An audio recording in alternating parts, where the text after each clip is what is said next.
Noche junto al abogado penalista Andy Carrión y al coronel Juan Carlos Viendo, ex jefe de la DIRIN. Gracias por acompañarnos, Dini, perdón, me estaba confundiendo. Gracias por acompañarnos a los dos. Gracias. Buenas noches, Tatiana. bienvenidos. Buenas noches. A ver, el coronel Ricardo Espinosa confirma que no se cumplió el día de ayer con el protocolo. No se respetó y la policía sabe cómo actuar. ¿Qué va a pasar con los policías que no cumplieron el protocolo? Lo que se explicaba, y usted lo debe conocer, coronel, es que el efectivo de mayor antigüedad es quien toma la decisión de trasladar el cuerpo, porque finalmente él es el que decide, según explicaba el coronel Espinosa, que se tiene que mover el cuerpo, que se lo tiene que trasladar a una clínica, pese a que llevaba 6 horas muerto.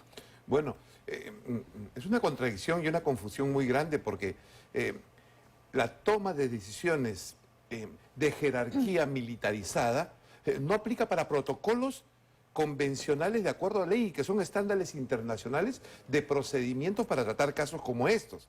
O sea, aquí hay una confusión desde la misma policía.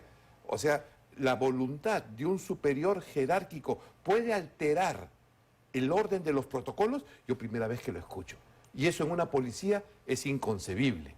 En realidad, tratar todo este tema es sumamente triste y complicado, pero hay que poner sobre la mesa lo crítico de la situación nacional en seguridad y lo crítico de la situación de la policía. Yo creo que por ahí va el caso. Pero, a ver, entran varios efectivos de la policía y por lo que hemos podido ver en el video es que dicen, se les escucha decir que ya está muerto y aún así manipulan el cuerpo, lo bajan, lo trasladan y todo lo que hemos visto. Tocan absolutamente todo. Cualquier aproximación de sentido común a una investigación policial seria sorprende. O sea, yo no puedo concebir un policía que no conozca los protocolos de salvaguardar la escena de un crimen para hacer las investigaciones como corresponde, no como se le ocurre al jefe del momento. Es sorprendente que se filme una situación así como esa. Uno puede apreciar la vulneración de procedimientos, la difusión de un video viral, que en términos de un poquito de experiencia tiene más características de mensaje, de amenaza a alguien, que ayudar a resolver un caso. La situación es bien complicada por donde lo mires. Cuestionable, no profesional, peligrosa. Y si no se toma acción directa, peor. Doctor Carrión, ¿qué le dice su experiencia legal de estos hechos que estamos comentando? Bueno, la pregunta sería qué va a ocasionar el hecho de que no hayan guardado los protocolos, ¿no? Primero, cuando uno observa, al menos en el ámbito policial, un cuerpo que yace inerte, pues lo primero que hace es esperar o llamar en su defecto a la Fiscalía para que ellos procedan precisamente a través de los protocolos fiscales al levantamiento del cuerpo. ¿Y por qué? Por una sencilla razón. Puede la persona, como en este caso ha sucedido, estar colgada, pero ello no significa automáticamente de que la causa de ese deceso haya sido el suicidio. Puede haber tenido múltiples causas, como por ejemplo el auxilio de un tercero o incluso tratarse de un homicidio y solamente de la escenificación de un suicidio. Y eso es precisamente lo que se intenta salvaguardar. Ahora, el ámbito de la actuación protocolar implica también de que eventualmente se puedan generar delitos. De hecho, ya la Fiscalía ha anunciado de que el caso no va a culminar, al menos el del homicidio, el de feminicidio, con la muerte de un eventual sospechoso, sino que eventualmente investigaría a personas que habrían participado en estos hechos. Eso como primer punto. Y en segundo lugar, la escena y todo lo que nosotros hemos observado a través de estos videos implica de que no solamente se haya dado, digamos, una infracción a los propios protocolos, sino hasta qué punto puede haber sido esto un acto de encubrimiento real, es decir, de desaparición de pruebas. Porque se observa incluso de que de manera dolosa hay una actuación, no solamente es negligente, yo no calificaría de negligente, sino de dolosa. Y es más, ¿no? Hay una escena posterior incluso en la que se le ve a un perito manipulando una de las botellas que se encontraban en la escena del crimen, o del suicidio, dependiendo de lo que la Fiscalía indague, sin guantes, tomando las botellas y las evidencias, analizándolas de una manera tan negligente como esa, que implica que, por ejemplo, ya las huellas se contaminen. Si es que ha habido un tercer actor, pues también hay que sumar otro actor, del perito que coge las botellas que eventualmente tendrían que ser analizadas. ¿Se corre el riesgo de que se caiga el caso? Por supuesto. ¿no? Se corre el riesgo de que se caiga el caso y es por eso que la Fiscalía que está investigando incluso el delito de encubrimiento real, porque eso implicaría una desaparición o un intento de desaparición de las pruebas. Pero también hay otro elemento que está investigando la Fiscalía y es el hecho del por qué no tomaron atención a las denuncias que había realizado la mamá del Oxis en su oportunidad. Quizás eso habría ocasionado de que se evite una tragedia mayor. No ha sido así. Es por eso que incluso la Fiscalía sigue con las investigaciones adelante por diversos delitos, encubrimiento y también el delito de omisión de funciones. De acuerdo, y se ha abierto también una investigación por lo ocurrido el día de ayer, según comentaba el abogado de la familia de Sheila Cóndor, por no seguir el protocolo, por haber manipulado esta escena del crimen, porque hoy ya no sabemos con certeza qué fue lo que ocurrió en esa habitación, porque no se esperó a que la Fiscalía y los peritos ingresen para poder tener una historia y saber qué fue lo que pasó ahí. Y demuestra al mismo tiempo un punto clave aquí en este episodio. No, lo hemos mencionado anteriormente de una manera general, pero es muy propicio esta ocasión para mencionarlo. La ausencia de una policía científica. Todas las policías serias del mundo tienen una policía estrictamente científica, ajustada a protocolos para estos casos de características forenses, que nadie toca las evidencias hasta que llegue este cuerpo de policía científica que tiene un régimen especial, un proceso de captación especial, toda una línea de carrera especializada, lo que antes era la policía de investigaciones. Ya. Necesitamos una policía científica. Pero usted está hablando de una policía bien estructurada, Tiene una que haber. policía que piensa en el ciudadano, y aquí hemos visto, coronel, todo lo contrario. Estoy de Una acuerdo. policía que no aceptó en una comisaría la denuncia de una madre de familia, la mandaron a otra comisaría, tampoco le aceptaron la denuncia, habrían alertado al asesino y ahora eso. Sí, totalmente de acuerdo. Y van a Todo ser lo que ellos mencionas es además, válido. y van a ser ellos además los que van a liderar esta investigación. Ahí ya está lo más complicado. En estas circunstancias es muy, muy complicado y ponen entre dicho todo un tema de debate sobre una situación que va a tener que ser corregida en su momento. Vamos a dejar en manos de esta policía la investigación. Tatiana, la formación policial, porque incluso el Ejecutivo haya ordenado de que los plazos de preparación de los policías se reduzcan, porque como necesitan más policías en las calles, pues la formación también tiene que tener un tiempo menor. Pero ¿acaso la labor policial siempre significa estar parado en la calle? ¿Dar una impresión de que nos encontramos resguardados? ¿O más bien la inteligencia de la policía tendría que más bien servir, como lo hicieron en años anteriores en contra del terrorismo, como elemento fundamental para luchar contra el crimen? Y también en un ámbito de purificación dentro de la propia institución policial. Y tú decías algo importante, si la policía no conoce el protocolo interno propio de levantamiento de cuerpos, que es algo institucional propio de la policía, ¿cómo ellos van a liderar las investigaciones penales? Porque es ya una disciplina, diría yo, incluso muy ajena a lo que ellos están acostumbrados a desplegar, porque ya van a interpretar los delitos, van a tratar de subsumir diligencias, digamos, ámbitos que implican no solamente el conocimiento de su propio protocolo institucional, sino además todo un código con una formación no solamente sustantiva, sino procesal, de las normas procesales. Así que yo estoy muy alarmado con lo que hemos advertido, porque además si se trata, imagínate, todo un caso emblemático, en el cual a los días recién van a tomar las pruebas de luminol, Sí, etcétera, ¿no? Recién esta noche, y tenemos también las imágenes, porque eso ha ocurrido recién, hace apenas una hora, los peritos han llegado a esta vivienda en Comas recién a hacer las pruebas de luminol. ¿Por qué recién? ¿Qué falla ahí? ¿Es fiscalía? ¿Es la policía? ¿Es todo el sistema que sigue fallando? Todo el sistema está colapsado. O sea, desde el mismo Ministerio Público. No funciona. Desde experiencias personales cercanas, el Ministerio Público tiene serios problemas en el tratamiento de los casos. La corrupción, la ineficiencia se ha infiltrado. O sea, tenemos problemas en el Ministerio Público, tenemos problemas en la policía. Entonces tiene que haber una reforma total, integral, y tiene que empezarse ya. Lo que decía el doctor Carrón es cierto. Este es un caso emblemático. Exacto. Que el país entero le está poniendo los ojos por la atrocidad y por todo lo que ha ocurrido alrededor del mismo. Y aún así hay demoras, y aún así se sigue actuando mal y no se hacen bien las cosas. Esto es por ausencia de liderazgo, ausencia de dirección política, ausencia de dirección en cada uno de los fueros. O sea, nadie quiere hacerse cargo, todo el mundo mira al costado. ¿Sabes por qué? No porque no saben lo que no está pasando, sino porque no quieren cargar con la responsabilidad que implica hacer reformas.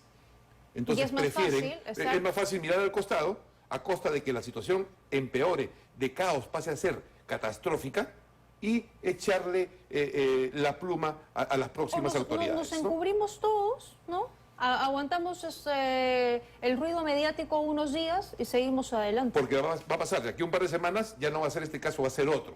Y así sucesivamente hasta que, bueno, Mira, yo creo que cambie el aquí, gobierno, Tatiana, ¿no? hay un problema estructural que solucionar, ¿no? El hecho de que incluso el Congreso de la República haya atribuido ya funciones adicionales a la policía de la cual venían cumpliendo hasta el día de hoy, implica ya una sobrecarga logística de personal y económica que no van a poder afrontar. Imagínate tú, no cumplen los protocolos, no tienen el personal suficiente para proceder a la búsqueda de algunos sospechosos.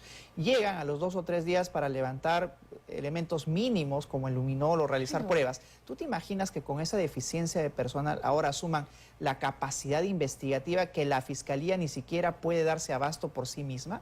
Entonces yo creo que aquí debe de realizarse reformas estructurales y sobre todo realizando adecuados diagnósticos, sincerando la situación. ¿Cuánto porcentaje existe, por ejemplo, de problemas de corrupción en la policía? Ajá. ¿Cuánto de porcentaje existe de problemas de corrupción en la Fiscalía? ¿Están actuando bien o no? Porque solo de un adecuado diagnóstico se puede hallar las soluciones reales. De acuerdo. Y usted mencionaba hace un instante un punto que me parece importante, ¿no? Recordaba aquella época donde teníamos una policía especializada, la PIP, y ese momento en el que vivíamos el terrorismo, una policía que se encargó de derrotarlo.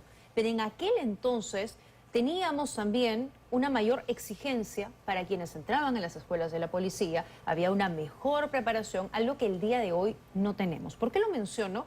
Porque al momento de que ingresa la policía a la habitación en este hostal en San Juan del Lurigancho, se encuentra un manuscrito, aparentemente escrito por el suboficial Darwin Condori, donde le escribiría a su familia pidiéndole perdón, diciéndole que les falló, pero en ningún momento él muestra arrepentimiento por el atroz crimen cometido.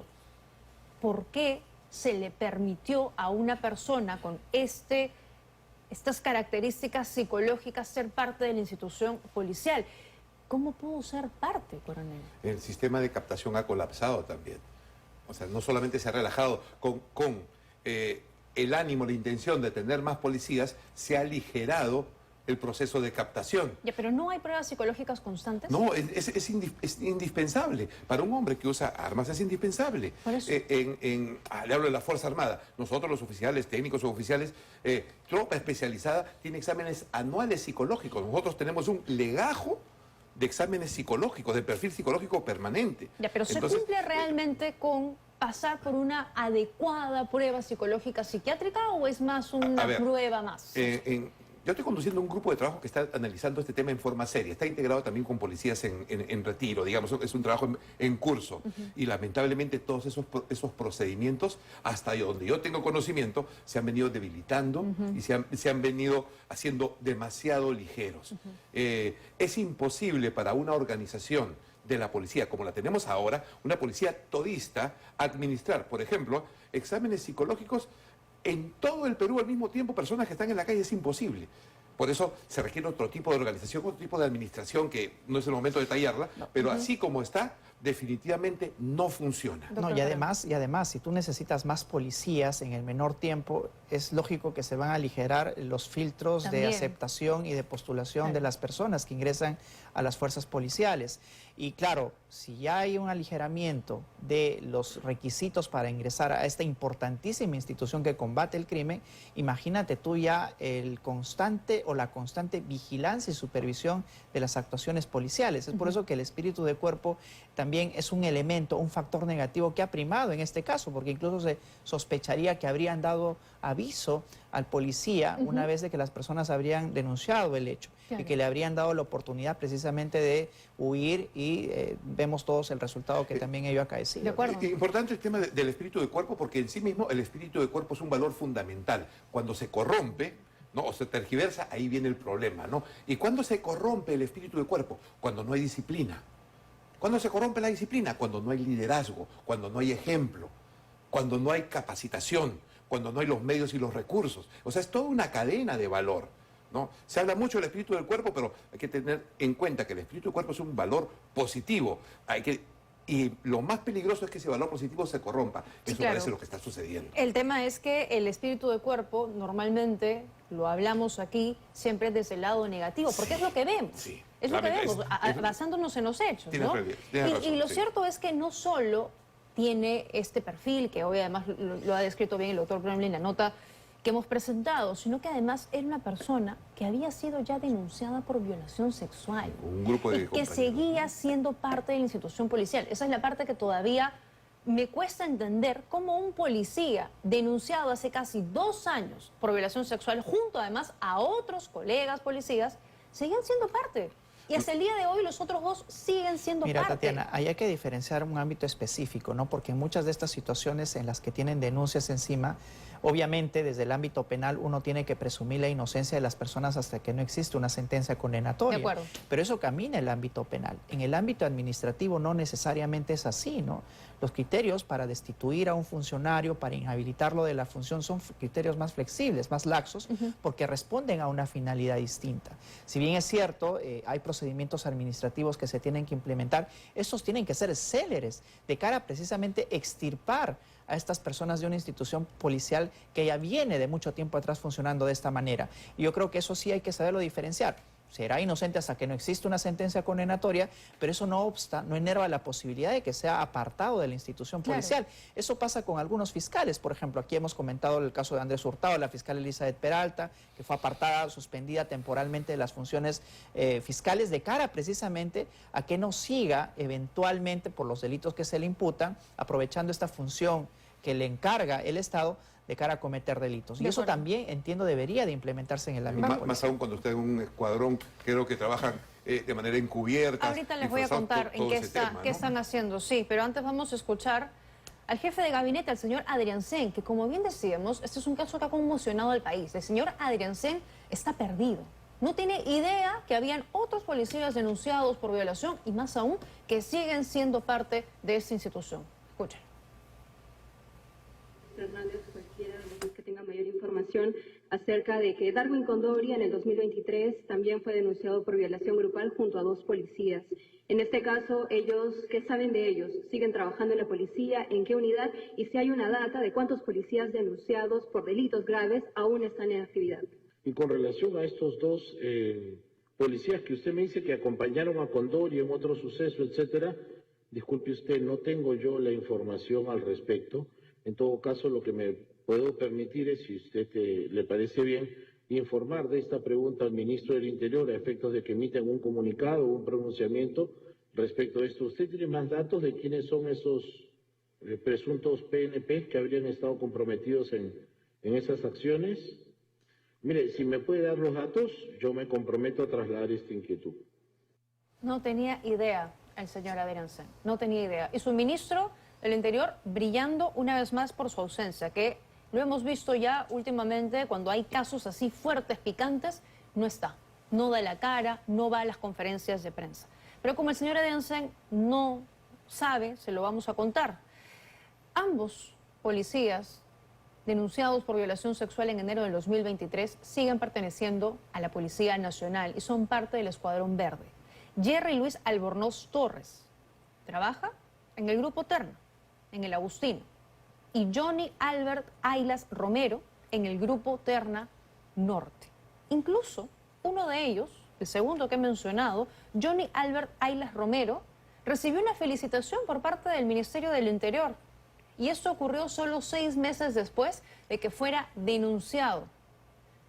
Esta felicitación fue en el marco de la toma de Lima, ¿no? Las manifestaciones que ocurrieron en el país en enero del 2023. Y ahí está la felicitación que se le concede al personal que destaque por su esfuerzo, abnegación, espíritu de sacrificio demostrado y, en fin, una serie de adjetivos para estos policías, que han sido muchos. Es una lista bastante larga, los que participaron y recibieron esta felicitación por la destacada labor desarrollada que lleva esta resolución ministerial, la firma del entonces titular de esa cartera, Vicente Romero, y en el número 844 figura el nombre del suboficial de primera, Aylas Romero, Johnny Albert. Ahí está. 6 meses después de haber sido denunciado por violación sexual y que hoy, junto a su colega Jerry Luis Albornoz Torres siguen siendo parte. Entonces, claro, ¿cómo quieren que la gente, la ciudadanía, no confíe en la policía? Sí, es O un confíe en todo caso en la Bueno, es un policía problema. cuando los hechos están ahí.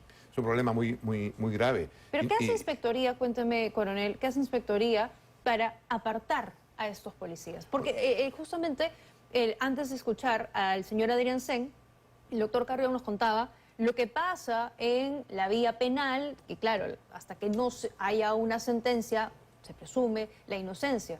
Pero Sí. ¿no debería apartarse a un suboficial con estas denuncias? Bueno, una función de una inspectoría, como muy bien lo dice Andy, tiene carácter administrativo interno para tomar acciones inmediatas. Ya. Porque si no, se pone en riesgo el cumplimiento cotidiano de la función. O sea, una persona involucrada en un caso que altera el funcionamiento normal de la actividad, tiene que ser apartada y enviada a un puesto donde tenga una menor responsabilidad, donde tenga unas condiciones de mayor control hasta que se solucione su situación. Eso es normal, ese es el ABC de la inspectoría, digamos, ¿no? En policía hay un departamento que se llama, creo, Asuntos Internos. Bueno, ellos tienen la responsabilidad administrativa de separar a las personas involucradas en faltas en el cumplimiento de su función o en el desarrollo normal del trabajo. Todo esto nos demuestra un fracaso de gestión a nivel institucional, Tatiana. Eso es lo que estamos viendo, es un fracaso de gestión. Y tiene fracaso de gestión institucional, ausencia de liderazgo institucional y políticos que no saben dónde están metidos. 20% de policías con denuncias, decía el general Baella. Y si es que no son más. Que es un tema complicado. Una organización para que funcione tiene que estar en capacidad mínima del 80%. Menos del 80% es imposible que cumpla una función positiva. Entonces, 5% es preocupante, 10% es una alerta, 15% ya es algo complicado, 20% estás al borde de la inoperatividad. Si existe esa cantidad o más, es una evidencia concreta de que la institución, la organización, no puede funcionar. No puede funcionar con menos de 80%. Y además hay que advertir las cifras negras también, ¿no? Ah, El hecho aparte. de que hay personas que eventualmente advierten delitos que cometen los policías, pero que simplemente por temor no proceden a denunciarlos. Y eso pasa también con algunos otros autores de delitos. Sin embargo, aquí también lo que se tiene que señalar en razón de ello, Tatiana, es de que si es que no se toma una reforma, digamos, el toro por las astas, y realmente a partir del sinceramiento de cifras no se procede a una limpieza general, no solamente de la policía, sino también de otras instituciones como la inspectoría, que debería actuar de manera incluso preventiva, pues lo que se va a generar es una mayor deslegitimación y confianza en la institución policial. Y ya los ciudadanos en ocasiones no confían en la policía. Y estos altos niveles de desaprobación y deslegitimidad que no solamente tiene la Presidenta de la República, sino muchas instituciones que sostienen la democracia, Tatiana, porque es la democracia la que está en juego, entonces se van a ver minadas, porque ya la población de verdad el día de hoy ya no quiere ir a la comisaría a denunciar un hecho, porque o bien no lo van a tomar en serio, como es este caso, o bien van a pedir dineros para que tramiten de manera célere esa denuncia. Sí. Y eso no puede ser, porque la legitimación de la institución policial ante la población es el mayor valor que puede tener. Eso es muy cierto, porque además, a ver, uno en su vida como ciudadano de repente no tiene un contacto directo con el MEF, con Cancillería, todo nos impacta, por supuesto, pero sí con la policía.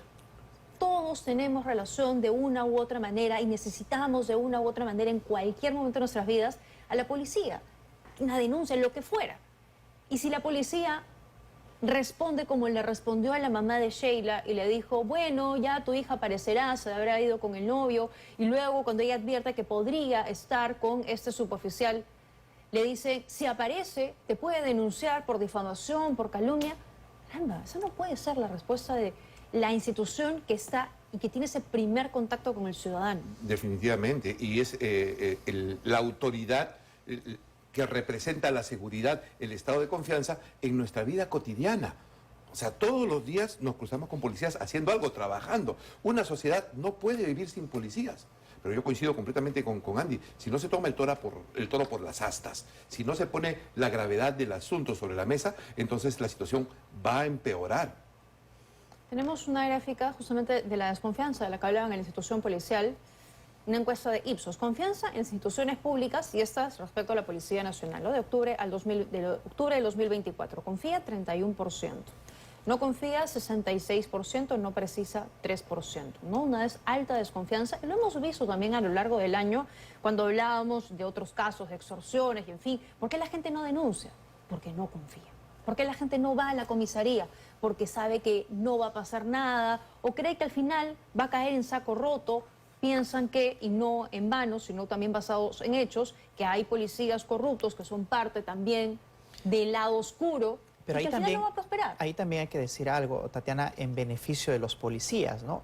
El hecho de que en ocasiones haya una deficiencia de personal implica de que los ciudadanos puedan ir a denunciar hechos ante una comisaría, pero ante el déficit de número de policías, pues es evidente que van a atender algunas denuncias y no van a poder atender otras. Y la suma de recursos también. Y la suma de recursos, pero ¿quién es el encargado en todo caso de proveer de adecuados recursos y también de personal a la ciudadanía que tiene comisarías?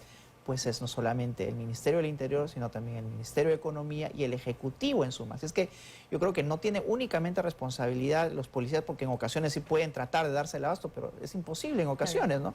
Vemos que en San Juan del Lurigancho, por ejemplo, y muchas veces se ha entrevistado al alcalde, existe absoluta deficiencia de personal policial. Pueden venir 10 denuncias y pueden todo por la capacidad logística y de personal solo atender 2 o 3 al día. Y ese es el problema ya institucional. De acuerdo. Y aquí las autoridades políticas por años, por más de 20 años, han mirado a otro lado, a cualquier lado, menos a la seguridad. Entonces, lo que no se ha atendido, no se viene atendiendo en años, hoy día y cada vez que pasa el tiempo es mucho más crítico. Mira, la seguridad es una función primordial, fundamental del Estado. Si no se atiende en su momento, si no se corrige, el Estado está en riesgo, la vida de los ciudadanos está en riesgo. Esta suma, este porcentaje no puede incrementarse, no puede seguir incrementándose. Hay un proyecto para reformar la institución policial, para modernizarla, que está listo hace más de 10 años, por lo menos. Hay un plan que le llaman Alipio Ponce, pero está estructurado sobre la base de algo que funciona para mejorarlo.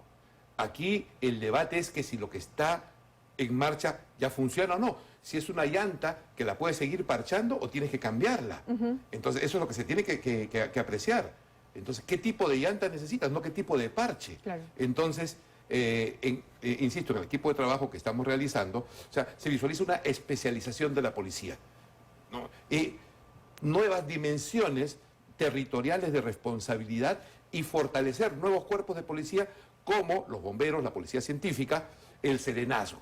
Es indispensable, como sucede en la mayoría de países donde la policía es bien respetada. Yo creo que esta es una gran oportunidad el reformar la policía de una manera seria, profesional, progresiva, con participación de los mejores policías y también asistencia internacional que es necesaria. De acuerdo. Hoy el fuero militar intervino en las comisarías de Santa Luzmila y Santa Anita, donde no se le prestó la asistencia a la familia de Sheila Cóndor. ¿Qué va a pasar con estos efectivos? Le pido por favor que nos esperen unos minutos, hacemos una rápida pausa, volvemos con más. El fuero militar intervino hoy en las comisarías de Santa Luzmila y de Santa Anita. Santibáñez había dicho, el ministro del Interior, que iban a remover a los efectivos que no habían ayudado a la familia de Sheila Cóndor, que no cumplieron con su función de atender la denuncia. ¿Pero qué significa eso en la práctica? Que simplemente van a ser cambiados de localidad, de jurisdicción y siguen siendo parte de la institución. La lógica es, entiendo, como estamos en estado de emergencia, entra el fuero militar a ver temas administrativos, pero si no hay un plan concreto de enfrentar la situación con un diagnóstico real de la situación que estamos viviendo, entonces es un parche más. Van a rotar efectivos que tienen una misma cultura organizacional, están sujetos a los mismos problemas, las mismas limitaciones, va a ser peor de lo mismo. ¿Qué va a pasar con los policías que no atendieron la denuncia en materia legal? Bueno, por ahora lo que está haciendo la Fiscalía es ya abrió una indagación por omisión de funciones o rehusamiento, es decir, aquellos policías que no han tramitado una denuncia de manera adecuada van a ser investigados por la Fiscalía. Y eso también, en tanto se pueda incrementar no solamente el número de sospechosos respecto a ello, sino que aquellos que no han coadyuvado al esclarecimiento de los hechos. Por eso es que ha abierto también por otro delito, que es el delito de digamos, de encubrimiento real, es decir, aquel que intenta desaparecer las pruebas, las evidencias, de cara a no inculpar a una persona. Y eso es lo que se ha visto en los videos. Entonces, eso es lo que ahora va a pasar. La Fiscalía, y eso es importante, no quiso archivar el caso a raíz del deceso de esta persona, del supuesto suicidio. Ellos parten de la hipótesis, yo creo saludable, de indagar si es que han habido más partícipes en el feminicidio, si es que puede haber algún instigador, algún cómplice adicional, que podría eventualmente estar relacionado con la comisaría o los policías que estaban en esa comisaría o pertenecían a esa comisaría. Entonces, yo creo que la Fiscalía está actuando bien, al menos en el ámbito de la imputación penal, pero yo creo que no está avanzando el trámite administrativo tal como sí está avanzando el ámbito penal. Y la Fiscalía investiga el caso por feminicidio, no por homicidio. Bueno, es que aquí hay un concurso en realidad de delitos, ¿no? Puede ser el feminicidio, sin embargo, cuando hay, digamos, ferocidad, que en este caso se ha demostrado, puede ser la variable más grave del feminicidio, ¿no? Que puede llegar incluso hasta los 35 años. Y ¿Se eso, cadena perpetua? no, solamente hasta los 35 años y, digamos, es la pena máxima que puede darse en este tipo de casos. En el delito de extorsión, por ejemplo, ahí sí puede, en su modalidad agravada, cuando hay una consecuencia de muerte, ser la cadena perpetua, pero eso es lo que va a tocar ahora indagar. Y yo creo que amerita que la Fiscalía investigue y abra también la investigación sobre aquellos que no han realizado adecuadamente los protocolos. Es decir, estás perturbando la investigación en sí, ¿no? Por ejemplo, teniendo los guantes para tomar las evidencias, porque ya tus huellas digitales van a contaminar la escena misma del crimen, impidiendo que quizás la identificación de otro partícipe pueda ser individualizado a raíz de las huellas que puedan estar levantando. Entonces yo creo que aquí la Fiscalía va a tener mucho trabajo. De acuerdo, por eso es que también el abogado de la familia de Sheila Cóndor hablaba de la posibilidad de que pudiese haber ocurrido un homicidio y que no se tratase necesariamente de un suicidio, lo que hemos visto el día de ayer. Cuando hay tantos elementos de distorsión que desde el sentido común nos dice que algo está mal, ¿no? Cuando tenemos una opinión experta que nos dice que se están vulnerando procedimientos, el mismo jefe de investigación policial ha anunciado que se ha vulnerado la integridad de la escena del crimen, entonces es que hay algo más grande y peor. Entonces, acompañado al dolor de la familia, también está la posibilidad de que estos delitos, crímenes se sigan produciendo. Y lo peor de todo es que la impunidad, ¿no?, alimenta la ilegitimidad. Esto no puede pasar ni por agua tibia ni en forma ligera. Este es un caso que se puede llamar emblemático, que requiere una acción firme y decidida por parte del Estado. Una acción que tiene que partir por un poder político que hasta el día de hoy, me parece, lo vemos completamente desconectado. El señor Adrián Sen, que no tenía ni idea de detalles del caso que están circulando, por lo menos en la prensa en las últimas horas, y el ministro Adrián Sen, que el día de ayer se jactaba de decir: Condori no va a recibir honores, no se le va a rendir honores póstumos, y pobre aquel policía que acude al sepelio. Creo que nadie estaba hablando de eso y creo que ni siquiera era parte del tema. Hablar, en todo caso, lo que le correspondía a él era de las irregularidades y delitos acorde y todo lo que ha venido suscitando, pero de eso nada. No, definitivamente, y de acuerdo a la magnitud del caso, ¿no? Evidencia la frivolidad y la simpleza con que se manejan los temas de seguridad y que se maneja los temas del dolor de la gente, el poder político. Y también en la dimensión de la jerarquía institucional, porque al final quien se desprestigia más ante la ciudadanía es la policía, lamentablemente. Entonces esto tiende definitivamente a empeorar. Bueno, se hablaba aparentemente de un cambio ministerial después de APEC, pero parece que de eso Mira, nada. dentro de las desaprobaciones de los ministros, bueno, en primer lugar está encabezando la desaprobación la propia Presidenta de la República, ¿no? Viene el primer ministro, el ministro del Interior, y yo creo que si la Presidenta quiere al menos sobrevivir algunos meses más, tendría que tomar acciones radicales de cara a evidenciar que sí se están abordando los elementos correctivos desde el Ejecutivo. Porque hasta ahora a lo único que asistimos son medidas eminentemente cosméticas, Tatiana. El hecho de que un ministro diga de que ningún policía está autorizado a participar de un velorio, eso no tiene absolutamente nada que ver con la solución de un problema real. De acuerdo. Y eso yo creo que espero que se vaya solucionando en los próximos días. Así están las cosas con Dina Boluarte. Tenemos justamente la gráfica de la bajísima aprobación histórica de la presidenta, 4%. 4%. Y claro, el margen de error, 2.8 más o menos, está por los suelos la aprobación de la presidenta Dina Boluarte. Y el señor Santibáñez le sigue. También su desaprobación es altísima, ¿no? Ahí está Juan José Santibáñez, 6% de aprobación a noviembre del 2024, desaprobación del 73%. Y son ellos los que tienen que hacerse cargo de las políticas del país. Esa es la ficha técnica de la encuesta de Ipsos para Perú 21 entre el 7 y 8 de noviembre. Ahí tiene algunos detalles, 1.204 hombres y mujeres mayores de 18 años y, como les decía, el margen de error más o menos 2.8%, lo que nos habla de una presidenta cuya aprobación es prácticamente nula. Nula. Debe aprobar su gabinete y dejamos de contar. Es una aprobación de margen de error. ¿De acuerdo? Así de sencillo. Se alimenta la inestabilidad política, se alimentan los rumores, se alimentan las acciones para generar una vacancia.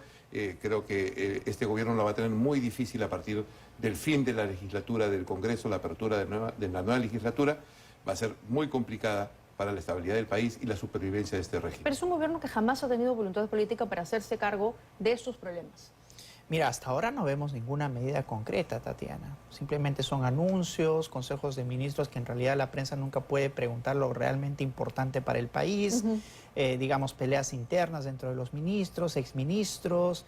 Y la verdad es que la propia población no está sintiendo que se solucionen sus problemas. Declaratorias. ¿No? Estamos estado de hablando de emergencia. organizaciones criminales que realmente están campeando en las calles, ¿no? Somos todos víctimas de estas organizaciones. Mientras tanto, el Ejecutivo está pensando solamente en sobrevivir.